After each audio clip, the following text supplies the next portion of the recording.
Alô, alô, mulherada que está nos assistindo. Este é o podcast de agora. Em geral, a gente apresenta o podcast para a categoria bancária, mas esse é um mês importante. Estamos no mês de março, é o mês de luta das mulheres, e hoje a gente vai tratar de feminismo aliado ao antirracismo.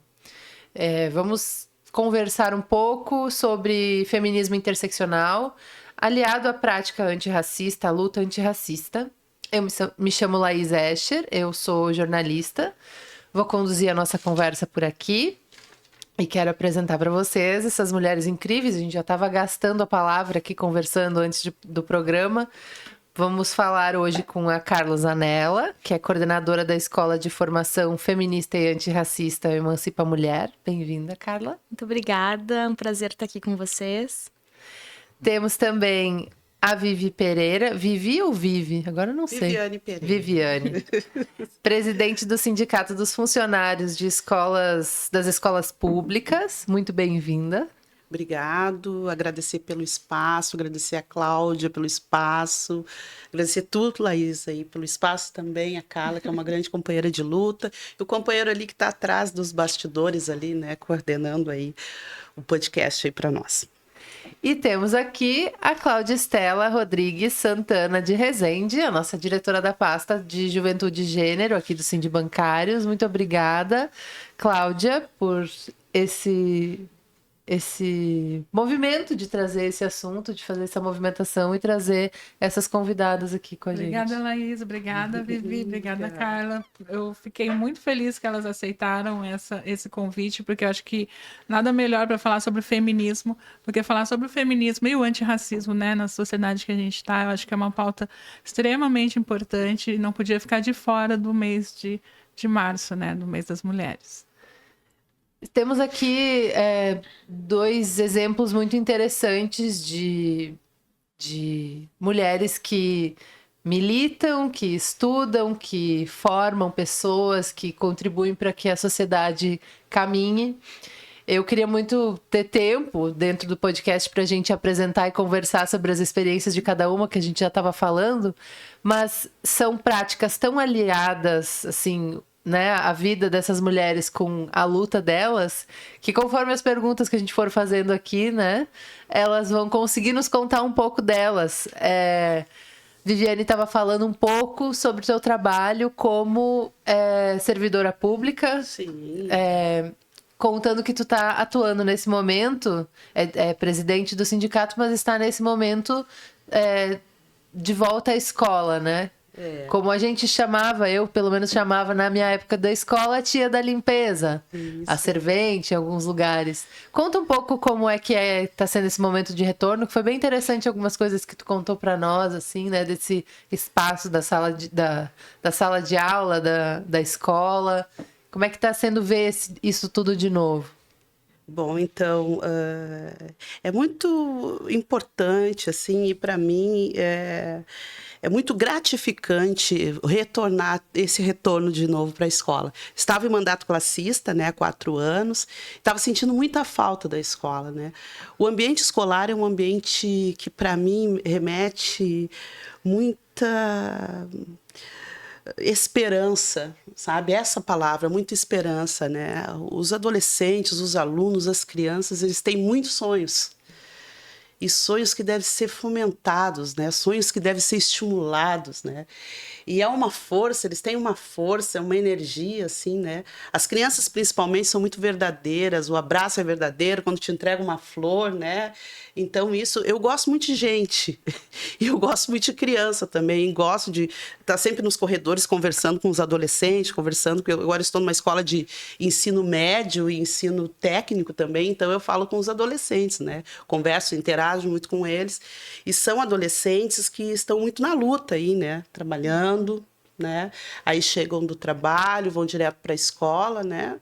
Buscando o seu ganha-pão, né? Mas também querendo estudar, querendo mudar né? Também essa lógica aí, né? Principalmente as meninas e os meninos negros, né? Querendo mudar a lógica, né? E ter uma profissão, ter uma escolaridade, uma escolarização, um curso técnico, né? Isso me dá muita esperança e é muito gratificante para mim estar presente, assim, assistindo, assim, acompanhando, assim, esse crescimento, essa vontade deles de estudar, né? Sonhar ir para uma faculdade, né? Sonhar ter um trabalho digno, né? Isso é muito legal. Sim, e ter essa experiência de, ao mesmo tempo, cuidar do ambiente para que eles tenham uma boa formação e fornecer, enfim, uma coisa incrível que eu sou, assim, acho que é uma das coisas mais incríveis que a gente tem aqui no Brasil, que é a merenda escolar, né? Que é um alimento incrível, maravilhoso, nutritivo, que garante a segurança alimentar e nutricional e, em muitos casos, também celebra a nossa soberania alimentar, assim. Acho que isso é gratificante demais, de ter essas pessoas junto, né? E também assim, não fala, né, só nesse espaço de funcionária pública, né? De estar na escola, também tem uma militância por trás e essa conversa com os alunos também passa por aí. Carla, queria saber um pouco de ti, assim, como é que tá nesse momento. Estava mencionando pra gente do Emancipa a Mulher, da escola, aliás, da Emancipa a Mulher, e contando um pouco de onde vem. Eu perguntei até pra Carla se tinha alguma coisa relacionada com o Emancipa, né? Então, se quiser contar brevemente como é que é e o que tá rolando, assim. Isso, eu coordeno a Emancipa Mulher, que é uma escola de formação feminista e antirracista, né, como tu citastes, que tem uma vinculação, na verdade é o braço, como a gente chama, né, feminista e antirracista do Emancipa, que é uma rede de educação popular. Na verdade, a gente chama de um movimento de educação popular, porque a gente começou, né, não só querendo colocar pessoas que não tinham condições de pagar cursinho, etc., na universidade, mas também lutar por uma universidade popular. Então, pessoas que estiverem envolvidas na luta pelas cotas e tudo mais. E por isso também a Emancipa Mulher coube muito bem dentro desse projeto. Foi uma ideia da Luciana Genro lá em 2016, quando ela deu Mulheres, Raça e Classe, dentro dessa ideia de a gente popularizar o feminismo. Eu estava contando que sempre que ela ia dar alguma atividade, tinham muitas mulheres que, eu não sou feminista porque eu nunca estudei nada sobre o feminismo. E a gente sempre tinha que dizer, o feminismo ele é uma prática, né? Não necessariamente uma teoria. Mas a gente pensou que se houvesse um lugar onde também as mulheres pudessem ter acesso à teoria, seria bem legal. E não só os cursos voltados para estudar teóricas feministas, que a gente considera bastante importante e interessante também divulgar o trabalho dessas mulheres. A gente estava falando aqui de Lélia, mas também de Carolina Maria de Jesus, Angela Davis, enfim, tantas outras. Mas também uma prática feminista, né? Então, agora, no próximo sábado, a Emancipa Mulher está iniciando um curso de formação de lideranças populares, mulheres, né? Então, que as mulheres... Eu até comentava... Não me lembro agora exatamente aonde. Eu estava conversando com alguém e eu dizia... as mulheres, não é que agora elas estão se tornando lideranças, né? Não é verdade. Sempre foram lideranças. Sempre estiveram à frente dos movimentos sociais, das suas casas, dos seus trabalhos, né? Mas a verdade é que outras pessoas ficavam com os títulos, né? Então, o coordenador, o presidente do sindicato, o diretor do sindicato, a coordenação do movimento, o chefe da empresa, era sempre né? Sempre o homem. E hoje, a luta das mulheres avançou a tal ponto de que as mulheres são elas, né? Elas que estão ocupando os cargos, os espaços, e que bom. E que elas... Então, a Emancipa Mulher quer ajudar que elas se sintam também empoderadas de estarem à frente desses projetos, né?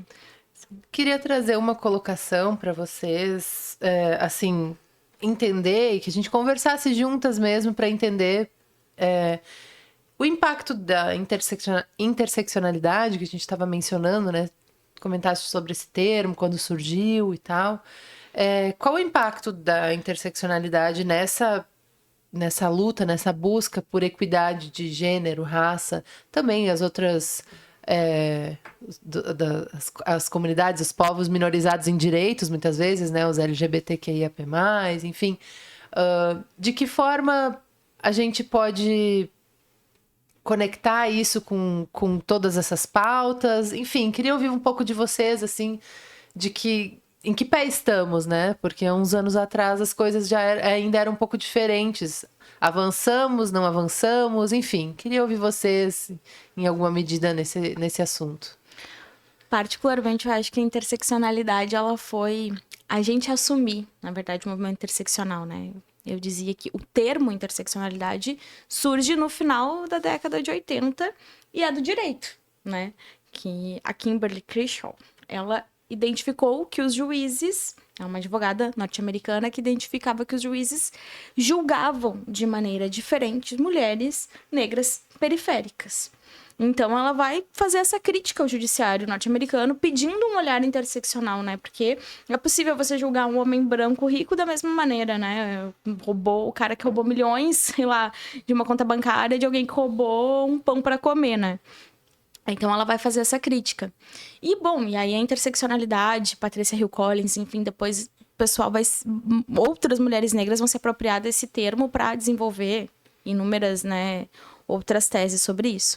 Mas a própria Lélia Gonzalez já falava, né, em gênero, raça e classe, né? A própria Angela Davis, mulheres, raça e classe, enfim. Então, as mulheres negras já produziam sobre isso.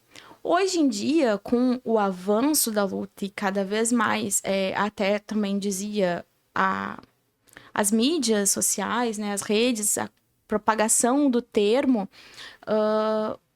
causa bastante revolução, inclusive para os movimentos, eu diria, porque antes a gente tinha, por exemplo, a luta das mulheres, a luta da negritude, a luta dos LGBTQIA+, cada uma no seu espaço, eram as setoriais, né? Então você tinha a setorial de negritude, a setorial de mulheres, a setorial não sei o que, a secretaria e tal.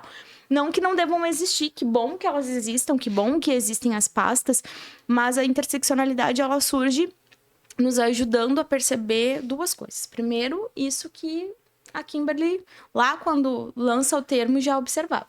Não tem como olhar para todo mundo da mesma forma, não tem. As pessoas são diferentes e você olhar de maneira igual é você manter as diferenças, né? Então, se tu não vai tratar pessoas desiguais de maneira desigual, tu tá mantendo as diferenças e ponto, né? Mas também, para os movimentos, ela ajuda a gente a perceber que a Carla não vai estar só tratando sobre a pauta de mulheres. A Vivi tá aqui, é isso, né? Não é falar de feminismo, falar da luta das mulheres, não é falar sobre os temas que são específicos, digamos assim, a nós. A gente, todo 8 de março, nós vamos falar sobre a luta pela legalização do aborto num país onde milhares de mulheres morrem todos os anos por conta disso, mas nós vamos falar de trabalho, nós vamos falar de emprego, nós vamos falar de renda, porque nós estamos em todos os lugares, tudo nos atinge.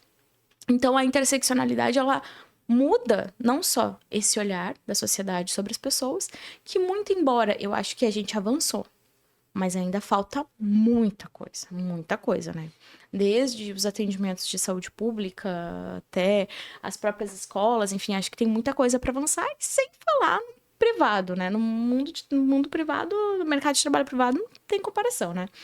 Mas mudou também a forma como os movimentos se organizam para fazer as suas lutas também, né? O que vai ser pauta? Tudo é pauta. Então, a interseccionalidade, ela traz essa mudança pra gente. E entender que as pessoas não são... E isso, por isso que pro movimento de mulheres negras já era uma coisa muito evidente, né? Não tem como eu sair de casa e deixar minha pele em casa. Agora eu vou ser só a mulher. Agora eu vou ser só a mãe. Agora eu vou ser só a trabalhadora. Agora eu vou ser só a mãe que é lésbica. Não tem. Você é tudo ao mesmo tempo. E as opressões te atingem. E, claro... Aí existiu com essa ideia das setoriais e tal, muito uma pressão por uma escala, né? Então, assim, exatamente a pessoa isso. branca que é trabalhadora, a pessoa, um homem branco trabalhador, aí tem um homem preto trabalhador, aí a mulher branca trabalhadora, a mulher... E a interseccionalidade, ela rompe também um pouco essa ideia de ter uma escala de opressões. Ela vai dizer, as pessoas são atravessadas por diversas opressões ao mesmo tempo. Isso... Inclusive, né, tem algumas... Não é uma unanimidade nos movimentos, como nada é também, né? Sim. Mas a própria Grada Quilomba vai trazer, por exemplo, as posições oscilantes. Mulheres brancas estão em determinado momento numa posição oscilante, porque podem ser ora opressoras, ora oprimidas. Homens negros também estariam nessa posição. Enfim, isso dentre os próprios oprimidos. E esse é o grande avanço da interseccionalidade, dessa ideia de interseccionalidade. A gente entender que as pessoas não são uma coisa só e não podem ser colocadas em caixinhas. Mas o próprio termo ainda está muito em disputa no meio acadêmico, né? Tem bastante coisa pra gente. É um método, é uma teoria, é uma prática, né? Enfim, mas seja o que for, com certeza é um avanço. Sim. Inclusive, quando a gente fala movimento feminista, ainda fica essa coisa de... Tá, mas não são só as mulheres, como um tempo atrás era, né? Justamente essa colocação da setorial, eu acho perfeita, assim, de como as coisas eram realmente separadas, né? E te perguntar, Viviane, se, assim, quais são os desafios que tu já enfrentou trabalhando com outras mulheres? Porque tem isso também, né? Tem certos espaços em que essas coisas saltam aos olhos, né?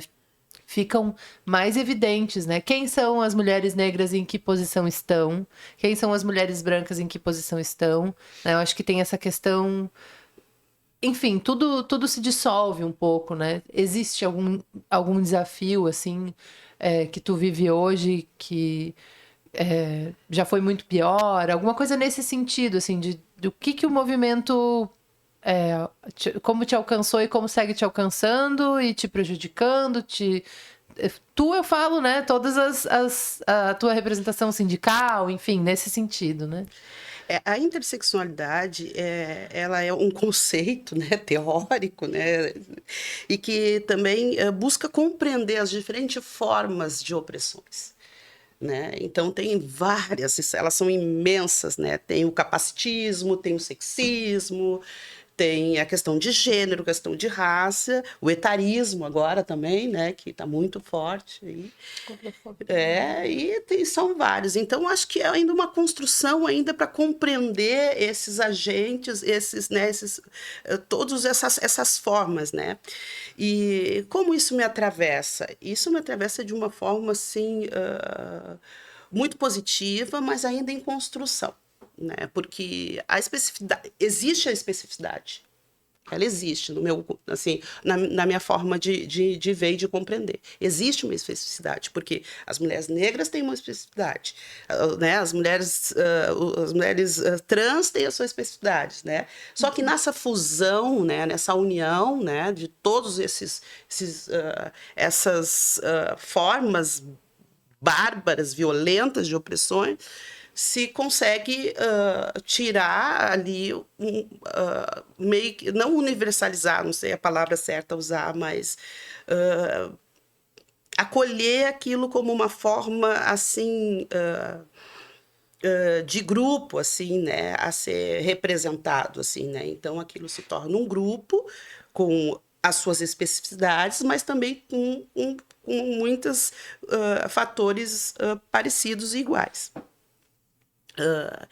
Eu sofro, assim, muito racismo, assim, né? Eu já até conversei aqui sobre a questão na escola, né? Porque nós somos uma categoria extremamente invisibilizada, né? Quando a gente coloca, assim, a sala dos professores, é uma sala palaciana, sempre tem ar-condicionado, sempre tem o bebedouro, sempre tem o sofá muito bonito. A sala dos funcionários é diferente, é um quartinho da empregada, onde vai um monte de entulho, onde a gente fizemos as nossas refeições e trocamos as nossas roupas, e ali é o nosso ambiente, né, de convívio ali, né, o nosso ambiente de descanso, né. Então a gente já vê por aí, né, o Estado produz esse tipo, né, de opressão, né, e esses preconceitos, né? O Estado produz, então isso é muito complicado, né? O Estado sendo um agente que produz mais dentro da escola, né? Uma entidade de educação, né? Um órgão educacional que deveria estar fazendo ao contrário, não, muito pelo contrário, ele fomenta, né? Isso me entristece muito. Então, nós, o quanto funcionários de escola, a gente, quando entra dentro da sala dos professores, ou seja, para pegar...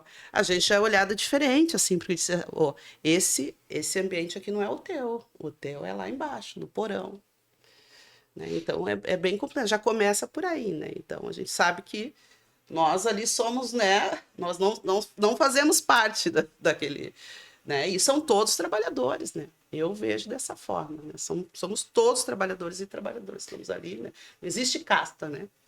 Sim, a sala dos funcionários, de fato, Deveria existir uma sala, ou De mais de uma convivência. sala que seja, Uma sala de todos. convivência, né, né? Cláudia? Uma Não um sala quartinho de A empregado. escola ainda não produz um saber interseccional, quem dirá ações, né? Pois então, nós estamos muito Hoje, atrasados. quando a gente pensa na 10.639, por exemplo. Sim, né? nem me Da fala. gente precisar e cobrar, os movimentos cobrarem que a 10.639, né, a lei que determina o ensino, né, das tradições, das origens, né, Sim, africanas, negras, indígenas no nosso país. sim. Os movimentos precisam cobrar que isso exista. E na prática, o que se transforma? Se transforma no Novembro Negro. Né? Se transforma no Novembro Negro. Essa escola, nós cumprimos a 10.639 porque em novembro, Nós fizemos aí em novembro tal elas coisa. fazem, né? Capoeira, né? Mas tem É verdade. dezenas de coisas que podem acontecer na escola ao longo do ano. E até aqui nesse caso não digo nem do feminismo, porque o feminismo é muito batido, né? Não pode feminismo dentro das escolas, não pode, né? Mas o ensino da história e da cultura afro é lei no nosso país. E ela tem que estar em todas as matérias, né? Não é só na... E é justamente isso. matéria. Interdisciplinar, né? É. Em todas as disciplinas. Na matemática, na física. E todos os dias, né? Diariamente, contando a história de todos nós. Né? Exato. Inclusive dos povos africanos, né? Que são, né? A raiz, que construíram esse país e também... parar de demonizar, né, e dizer que nós somos, né, os escravizados, né, nós não somos apenas os escravizados, né? A gente produz muita coisa, né? A gente produz, né, produção intelectual, a gente constrói coisas, a gente, né, somos professores, advogados, médicos, mesmo que sejamos poucos, mas somos, né? E tem que aparecer esses autores, né? Mas parece que é escondido, parece que a sociedade, sei lá, o MEC não quer que apareça isso, porque eu vejo, de vez em quando eu dou uma olhada na biblioteca, inclusive tem uma história muito boa para contar, o dia que eu fui expulsa da biblioteca pelo diretor da escola. Eu acho que a gente tem momentos e momentos, porque obviamente a política, né, ela... Então, momentos em que a gente está em períodos de maiores retrocessos, a gente teve, né, nos últimos anos, no último governo, um retrocesso muito grande em relação às políticas educacionais, mas também de maneira geral, assim, né? E aí, claro, cada vez mais se criminaliza determinadas coisas na escola, na sala de aula. Existe uma narrativa que está sendo muito disputada na sociedade. Eu falava assim, não pode feminismo na escola, porque na verdade não se quer que se debata gênero na escola sob uma perspectiva de que tu tá ensinando as crianças a ser... E isso é político, isso é uma luta Definição política, social, né? Mas é isso, tem coisas que já estão na lei. Então, tipo assim, não deveria ser uma determinação ou uma proibição do MEC ensinar, né, cultura africana nas escolas, mas se você chega agora, eu tô vendo aqui a Cláudia com os guias dela, né? Eu também sou de matriz africana, né? De religiões de matriz africana, e você chega no ensino religioso para falar disso, Nossa. né? É o caos, paz, Tu sabe direções. que, falando sobre isso, lá o meu terreiro fica lá na Feliz, né? Na Roça Casa dos Orixás. A mãe já esteve aqui uma vez. A gente fez um programa sobre uma vez. E ela faz um trabalho de letramento sobre racismo religioso nas escolas da região lá, que é uma região majoritariamente de Colônia descendentes alemã. de alemães. Hungria, precisa ver a polêmica que dá. A polêmica que levanta isso, falar sobre, sabe? Que não é do demônio, que sabe, coisa básica. Se a gente fala coisas básicas, isso que sabe, são coisas muito, muito básicas, mas são coisas que viram uma polêmica. Sim, começa primeiro porque as pessoas não têm repertório, né? Se referem da pior maneira porque não sabem nem o que estão falando, né? Então começa a levantar e mexer naquilo, até decantar o que é ruim para sair é realmente muito demorado. Um pouco aliado com isso que vocês estão falando, queria saber de que forma vocês entendem que eu vou colocar no termo da interseccionalidade, né? Que todos esses movimentos possam ser abordados e trabalhados junto às escolas, assim, na construção de políticas públicas, vamos dizer assim, né? Vocês estavam mencionando sobre eu não sei se é uma normativa. A lei A lei a lei é uma 10.639, aham. 10.639, de obrigatoriedade, inclusive, né? É obrigado. Não é sugerido, é obrigado e não se utiliza. E que dê os órgãos de controle para isso, para Não tem. controlar. Não Por tem. quê? Se a sociedade Né? civil não denuncia, se os movimentos sociais não se debruçam, enfim, e a rotina da escola é outra, né? A 10.639, ela é um excelente exemplo e é bem contraditório, porque o nosso país, por muitos anos, negou que fosse um país racista, né? Então, o mito da democracia racial e tal. Mas, por essa negativa, transforma o racismo em crime. Ó, no Brasil, o racismo é crime e ninguém é racista. Mas, na verdade, ninguém era punido por racismo. Muito recentemente que a gente está começando. E aí, tem casos, assim, por exemplo... Injúria, não é racismo, é injúria. Recentemente, uma influenciadora... Não me lembro o nome dela. Sim. Não lembro o nome também. Xingou a outra influenciadora, que era ex. Eu não acredito que tu tá me trocando por essa... Usou? Era sobre o cabelo dela. Não sei se era... Assim.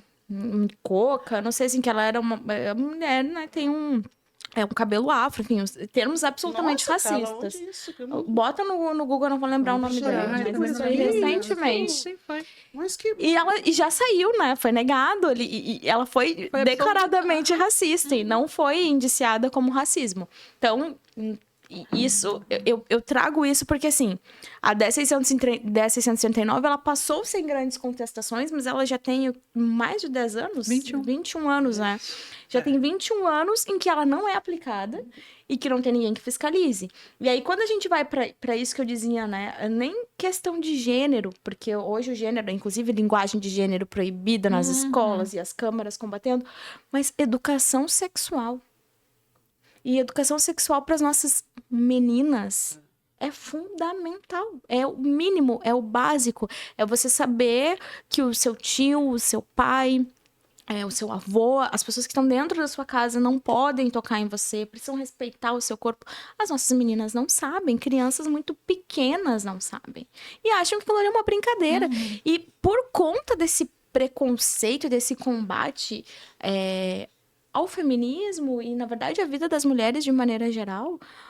E aí, quando a gente fala em interseccionalidade, quem que a gente está atingindo de forma mais dura? Porque não que não aconteça esse tipo de caso em famílias ricas e milionárias, acontece pra caramba. A diferença é que aquela criança que passou por isso numa família com dinheiro vai ter tratamento psicológico, vai ter um outro tipo de lidar com aquilo ali. E as nossas meninas que estão na escola pública e que vão ser negada a educação sexual para elas, não vão ter.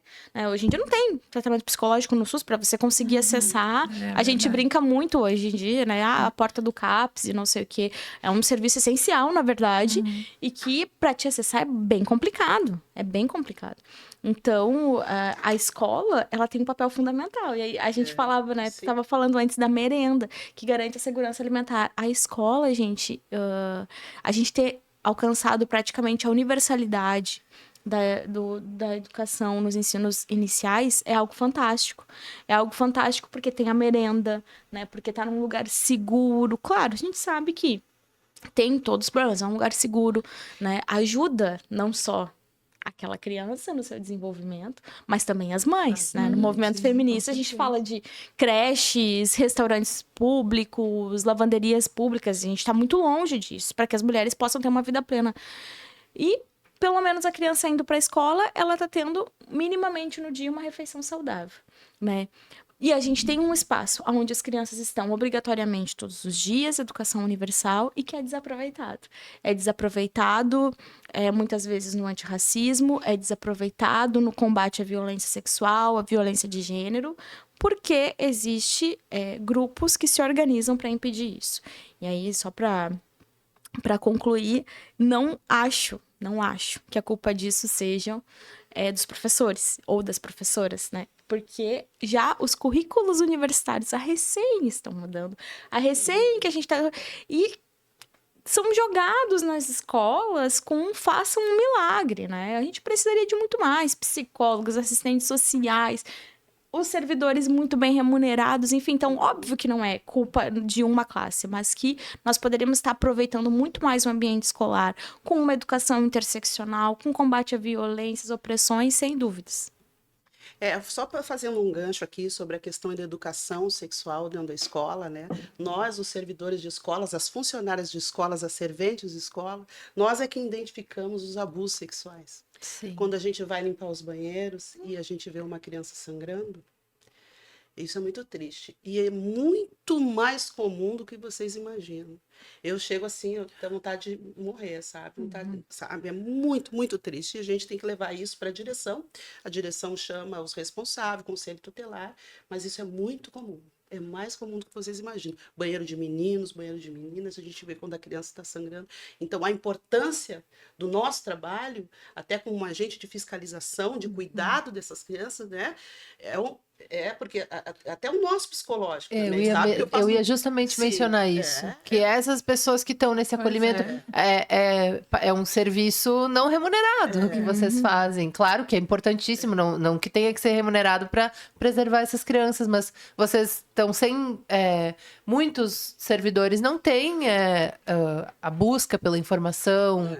Tu és uma pessoa super predisposta a se informar, enfim, traz muitas referências. Nem todos sabem muito bem como lidar, às vezes ficam ali sem saber como conduzir e machucados. Às vezes nem passa para a direção porque fica constrangido, fica com vergonha, fica com medo. Eu sempre passei isso e sempre acolhi aquela criança que eu sabia, que eu identificava que mais precisava, sabe? Acolhia, abraçava, conversava. E geralmente eles gostam muito de conversar com a tia da merenda, com a tia da limpeza. Com certeza. Né? É alguém que escuta e que também conta da própria vida. Isso, eu trabalhava em escolas assim, muito carentes, assim, levava o sapato da minha filha, né? Eu já tirei meia do meu pé e botei no aluno, porque o aluno estava sempre de chinelo de dedo, naquele inverno rigoroso de agosto, a criança sempre de chinelo de dedo.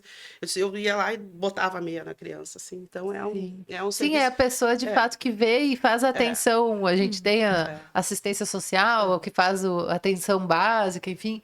Mas quem acompanha todos os dias, do frio ao calor extremo na escola, dessas violências que podem acontecer nesse ambiente, são essas pessoas que estão por perto, que cuidam não só do ambiente, como eu mencionei antes, né? Acho que isso é muito significativo. E tem um outro ponto, assim, né, que a gente fala sobre...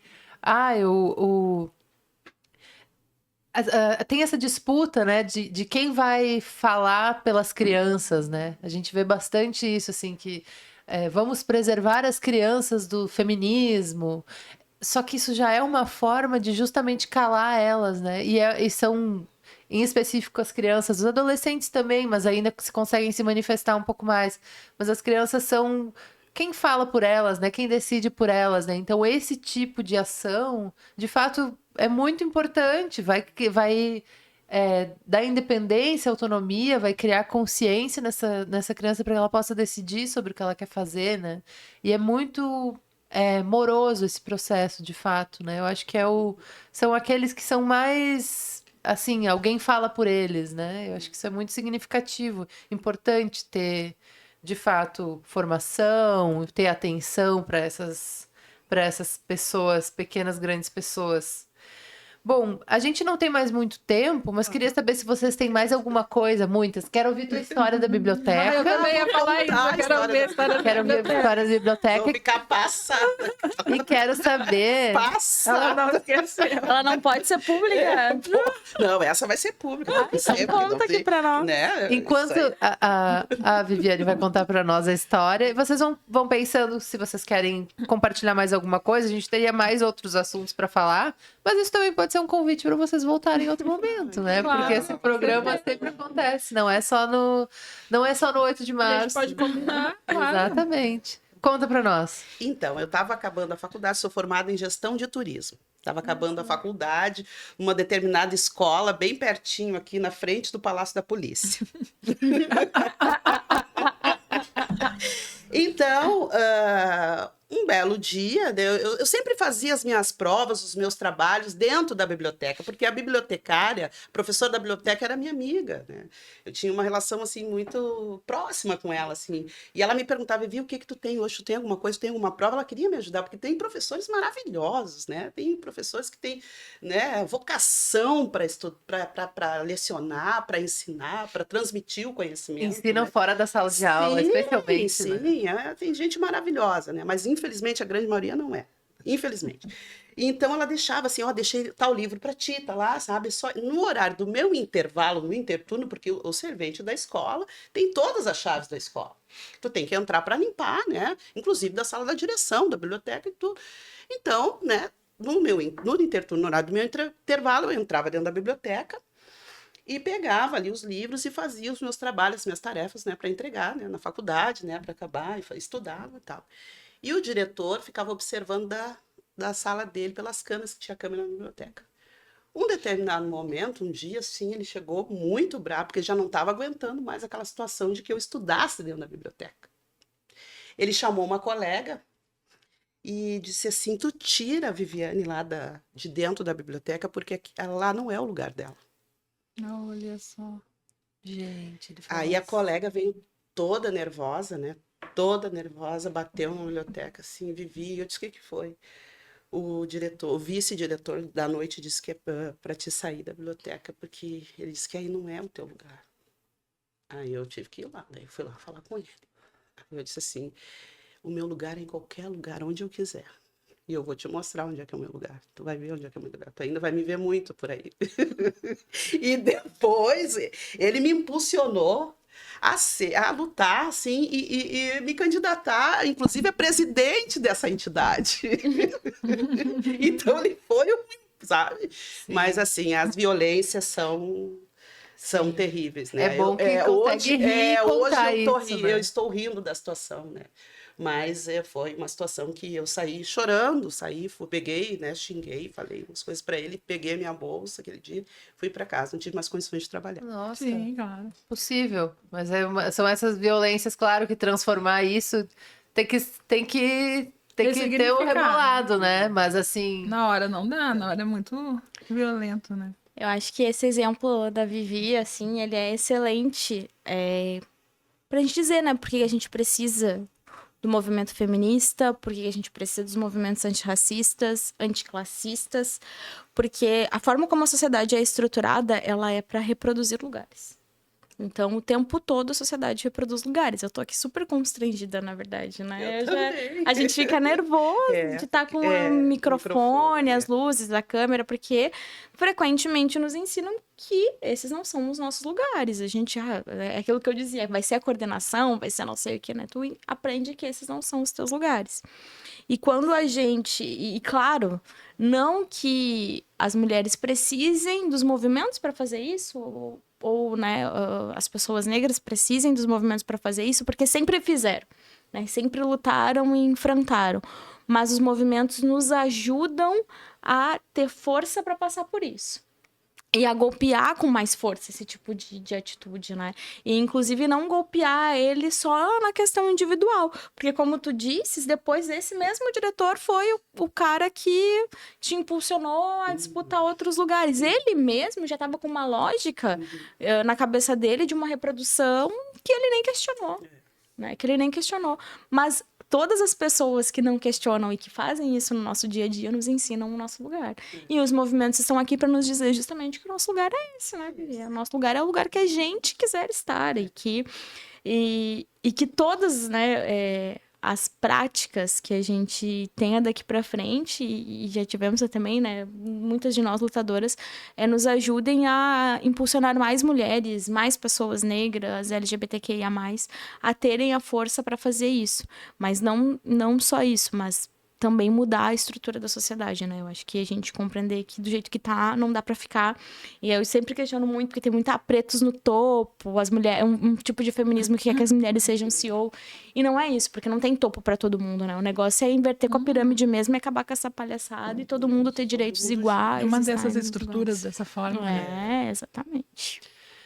Perguntar para vocês o que vocês recomendariam de leituras e outros escritos, Referências, álbuns de música. A gente estava mencionando antes, né? Mencionaste da ação da escola de trabalhar a cultura também, né? Indica aí o que tu... Pode ser mais de uma coisa, não precisa ser uma só. Eu vou indicar, porque poderia indicar outras coisas. Ultimamente eu tenho estudado muito a própria Lélia Gonzalez, mas eu até dizia antes que para emancipar Mulheres, Raça e Classe é uma bíblia. E ele é um livro muito duro, assim, principalmente os capítulos iniciais são um soco no estômago, mas ele não é um livro difícil. Ele é um livro duro, difícil de ler, mas não de difícil compreensão. Então, ele é excelente para a gente compreender, inclusive, essa coisa da interseccionalidade, muito embora quando a Lélia escreveu, não estava pensando em interseccionalidade. A Lélia também. Mas quando a Ângela escreveu, ela não estava pensando em interseccionalidade. Mas a gente tem uma vasta produção de mulheres negras, né? A própria Isa, a gente tem Carolina Maria de Jesus produzindo, né? Então, eu recomendo que a gente preste bastante atenção no que a negritude está produzindo, porque é fantástico. Alguém tem que sacudir a gente. Esse livro é uma forma de fazer isso, né? Viviane. Eu trouxe a Carla Cotirene, que é doutora mestrada, né, em Gênero, Mulheres e Feminismo, Interseccionalidade, Feminismo Plural, né, que foi uma produção que foi feita pela Djamila Ribeiro, né, foi uma coletânea de livros assim de vários escritores, autores, né. A Carla Cotirene é uma baiana porreta, assim, eu adoro ela é muito potente, assim. Eu acho que esse livro é um livro que, nesse tema que a gente falou, assim, sobre interseccionalidade, né, ele é bem muito bom. É um livro que eu gostei bastante, que eu quero ler de novo, porque eu não assim, às vezes eu tenho que ler o livro 2 vezes para me poder compreender. Sim, às vezes a gente perde alguma coisa, se concentra muito numa parte, sim, né? Não, às vezes eu tenho que ler, mas faz parte. Mas daqui a pouco cai a ficha, eu vou entendendo, eu vai compreendendo, vai caindo. Muito bom. Esse aí é a minha dica. Tens alguma coisa para indicar? Eu tenho alguma coisa para dizer para elas primeiro, porque eu fiquei muito feliz de estar aqui ouvindo vocês. Eu fiquei só ouvindo, só acompanhando mesmo, porque para mim é fundamental trazer vocês duas aqui esse mês, porque a gente tem que dar voz, né? Voz a uma categoria tão invisibilizada como a, né, das funcionárias e funcionários. É uma categoria que é majoritariamente feminina, não é? Exatamente. Então a gente precisa dar voz a essa categoria, dar voz a essas lutas, entendeu? Que tá tão distante, às vezes tão perto, mas tão distante de nós. Cláudia, que as voz elas têm muito. Isso é uma coisa interessante da gente pensar, né? Mas elas não são ouvidas, porque elas não estão nos espaços, abrir né? os nossos Como a Carla falou aqui, microfones. é nos dito que aqui não é o nosso espaço, mas na verdade eu quero dizer para vocês que aqui é o espaço de vocês, né? E o trabalho da Carla, que eu acompanho, né, há muitos anos e respeito muito o trabalho com Emancipa Mulher, eu acho que é fundamental a gente trazer essas mulheres aqui, trazer a tua fala, foi incrível. A tua fala também, Vivi, eu fico muito feliz. Viu? Acertei. Eu acho muito importante dizer para vocês que a gente vai marcar outros dias. A gente vai agendando aí durante né, o ano. Durante o ano, e vamos puxar bastante falas, assim, né? A gente quer agradecer, assim, de Bancários, a Claudinha que fez o convite, vocês duas, com certeza, né, pra gente estar aqui e ter esse espaço. Com certeza, teremos muitos mais programas. Vamos, agora a gente acostumou já. Eu também vou fazer uma indicação que não é um livro, não é um texto acadêmico. Vou indicar o podcast Angu de Grilo, não sei se vocês escutam, se vocês costumam escutar. É o podcast da Flávia Oliveira e da filha dela, Isabela Reis. São duas jornalistas. São mulheres de axé. Opa, que legal! Sim, que maravilha. elas falam muito sobre as experiências delas com carnaval. A Flávia é uma jornalista da economia, foi uma das primeiras mulheres negras a trabalhar nesse campo, nas redações em São Paulo, Rio de Janeiro. Então tem uma... Assim, Qual que é o nome? Angu de Grilo. Ah, É uma legal. experiência maravilhosa Eu não vi ouvi-las, ainda. assim. Escuto há muito tempo, acompanho a Flávia pelo exercício da profissão há muitos anos já, né? Assim, é uma grande referência no jornalismo. E esse trabalho das duas juntas é assim, é primoroso, porque a gente se enxerga na nossa relação com as nossas mães, nossas mais velhas, as duas conversando sobre temas da política, com todos esses recortes que a gente trouxe aqui. Com certeza a Flávia ficaria muito feliz de conhecê-las. Quando vê, muito em breve, a gente pode receber elas aqui em Porto Alegre no sindicato. Thaís tá me deixando louca. Tô louca para ver esse podcast de uma vez, só que eu tenho que trabalhar, que eu vou trabalhar até às 11. Temos todas. Tenho que trabalhar para chegar em casa para olhar esse podcast. Eu tô louca para ver. Temos todas. Bom, não há tempo para mais nada, mas quero agradecer vocês mais uma vez por terem vindo. Dizer que a gente também quer agradecer ao Joseph Matheus Areço, que ficou na técnica desse programa. Na coordenação de comunicação temos a Aline Adolfs, na direção de comunicação o Sérgio Hoff, e eu, juntamente com a diretora Cláudia Stella, produzi esse programa. Não precisa falar o nome todo, é muito comprido, gente. Ela tem um nome tão bonito, tão comprido, tão bonito. Mas a gente produziu juntas esse programa. Sem ela, essas duas mulheres não estariam aqui. Então agradeço a vocês pela audiência e em breve voltamos com o E Agora. Tchau!